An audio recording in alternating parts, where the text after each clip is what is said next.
So how realistic is it to get Kyrie? And by the way, how realistic are any of these conversations when we talk about free agency? Kyrie actually has a take on that as well. Listen.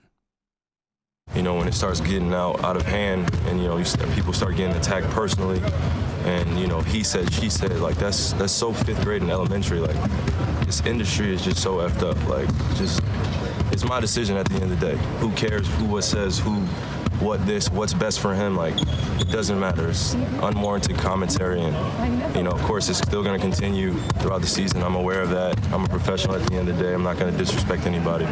Oh, vomit. That's the first I heard that. That's one that made you livid, Cerruti, huh? Yeah, I mean, I listened to all the cuts that we made, you know, that were given to us today, and it's like, okay, nobody owes us this, like, I might leave. And that one is absurd. Like, blaming this on the industry is, he's a hard dude to root for. It's absurd on two fronts.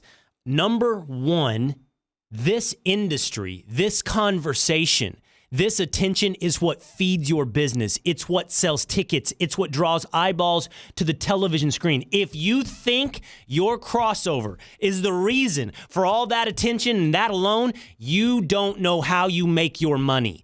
And the money I'm talking about is the one that goes right into your pocket. So don't call the conversation that feeds your family 5th, 6th grade, especially when it's one that you feed into, because that brings me to point number 2. This, I have a right. It's my decision. I can do whatever I want. I saw Cerruti, your friend, ESPN radio host George Sedano, tweet this out. Here's the thing. Kyrie is right. He doesn't owe any of us a poop emoji. We do this thing with athletes that we never want anyone to do on our own, with our own interest. However, I'm here for the reality show, guilty as charged. Nobody says Kyrie owes me anything. Nobody says he doesn't have the right. No matter how many times Kyrie says things like this, listen.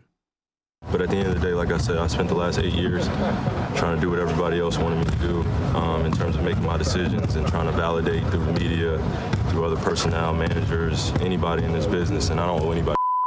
You don't owe anybody S. Kyrie doesn't owe anybody S. It's all a reality show. It's all our fault. We're all gossip queens. Kyrie doesn't owe anybody S. What's up, Nuno? All right. Let me play devil's advocate here. What about the possibility that things have changed because he's heard that they're interested in possibly trading him? You know, they might have floated his name out for Anthony Davis. They might have floated his name out something else. You know, he had the issue with the younger guys. Like, the dynamic changed. Maybe his teammates don't want him there, so he's like, hey, I don't owe you guys anything. I said I would stay here if you wanted me. Now you guys don't want me, so I'm not going to answer this question until July 1st. You know, I'm going to say this as both an insult and a compliment.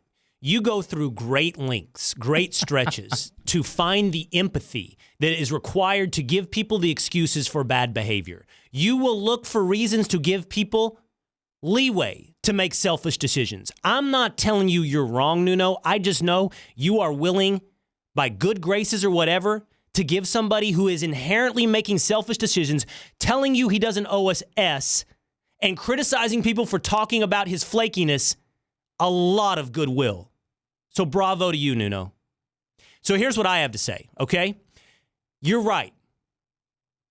Kyrie has a right to move. George Sedano is right. Everybody likes to make that point. You're right. Kyrie has that right, but that doesn't make him right.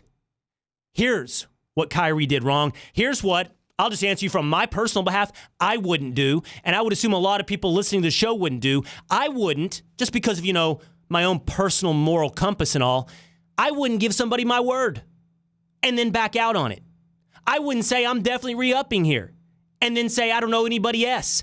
I wouldn't behave that way. And part of the way you avoid behaving that way is by not making a promise in the first place that you don't intend on keeping. If circumstances can change, as Nuno so graciously extends to Kyrie, well, maybe be smart enough to have the foresight to not make the original commitment.